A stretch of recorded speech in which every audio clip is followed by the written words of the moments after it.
What's happening, gamers? It's Kwing here, and I've got another epic video for you. BioShock 2 is a first-person shooter developed by 2K Marin and Irrational Games for the HD consoles and Windows operating system. BioShock 2 is the sequel to the critically acclaimed 2007 BioShock. Even though this game came out back in February, I wanted to play through the game a few more times before I really felt like I was able to dive into what this game has to offer in the long run.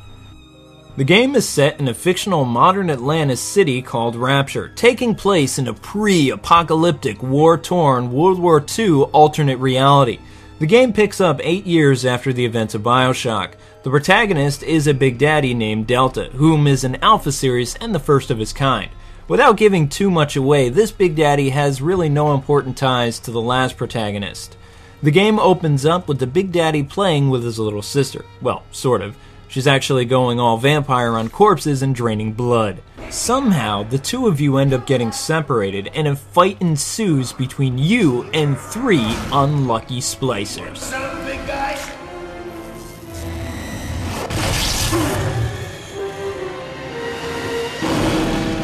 Big as they are, hard as they are.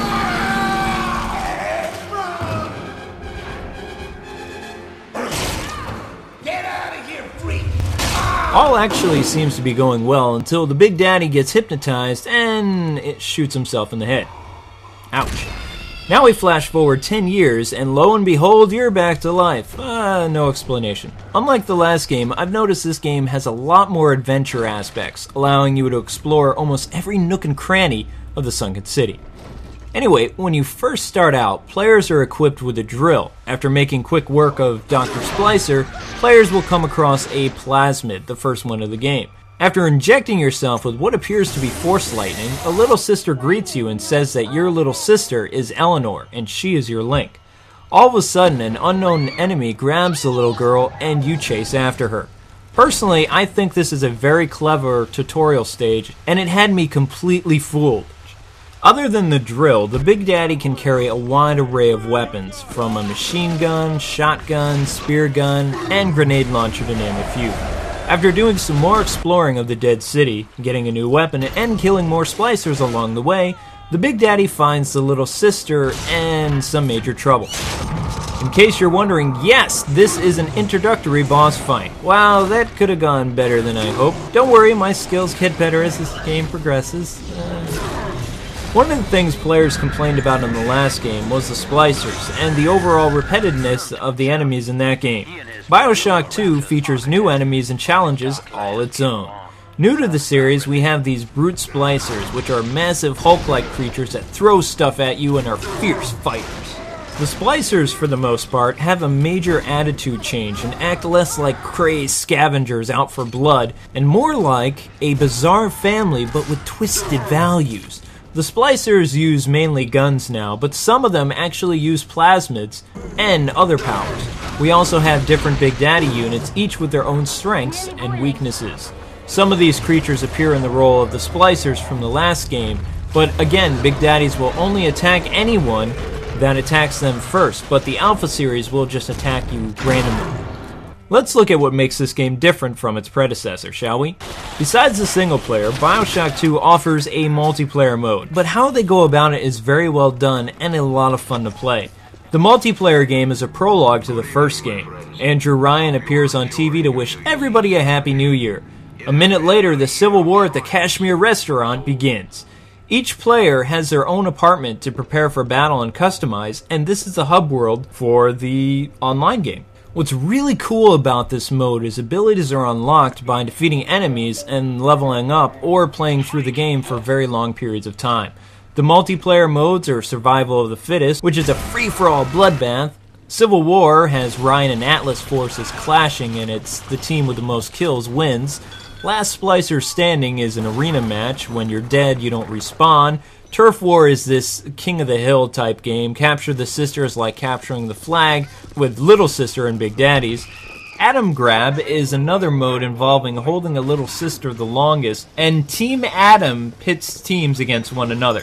Now let's get back to single player. Okay, most of us are familiar that Big Daddies and Little Sisters travel in pairs, right? If the little one is attacked, then the big behemoth comes to her rescue.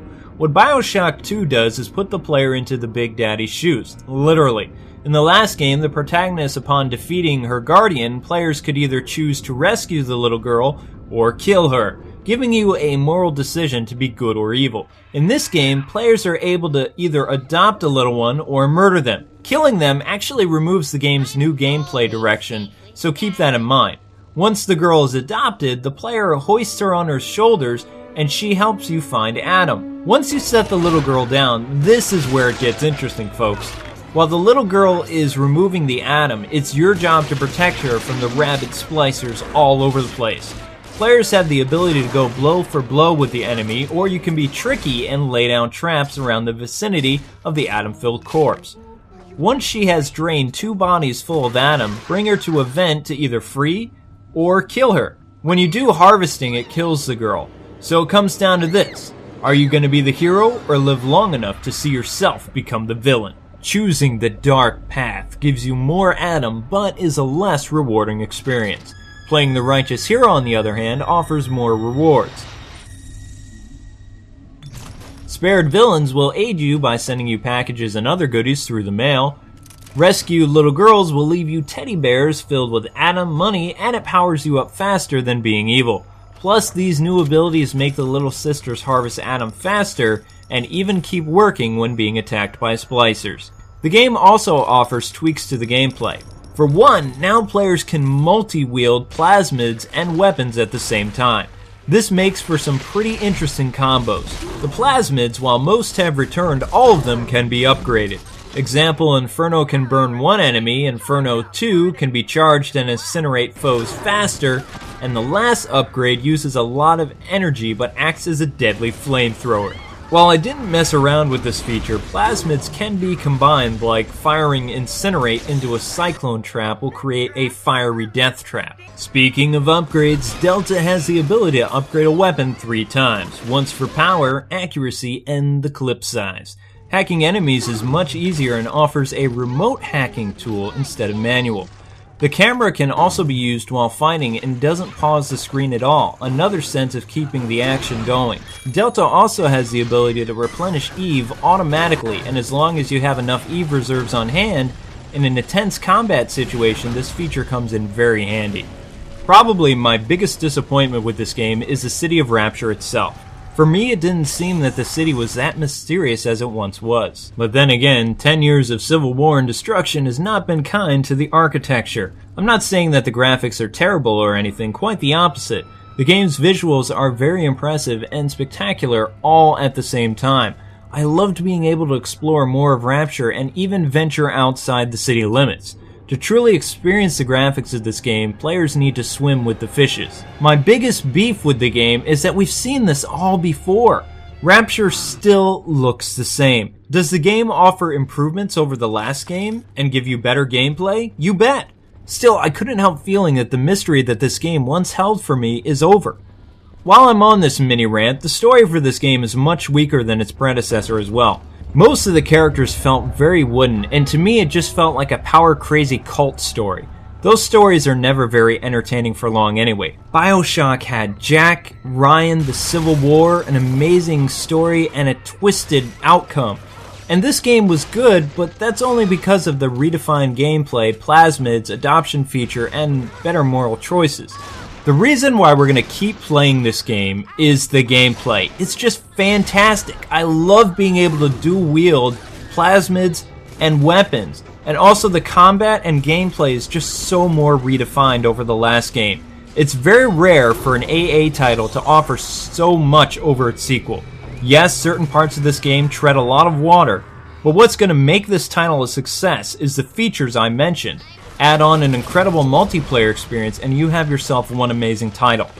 Well, that does it for my impressions of BioShock 2. Don't forget to check out more of what GameZone.com has to offer with our articles, videos, and other content that you will not find anywhere else.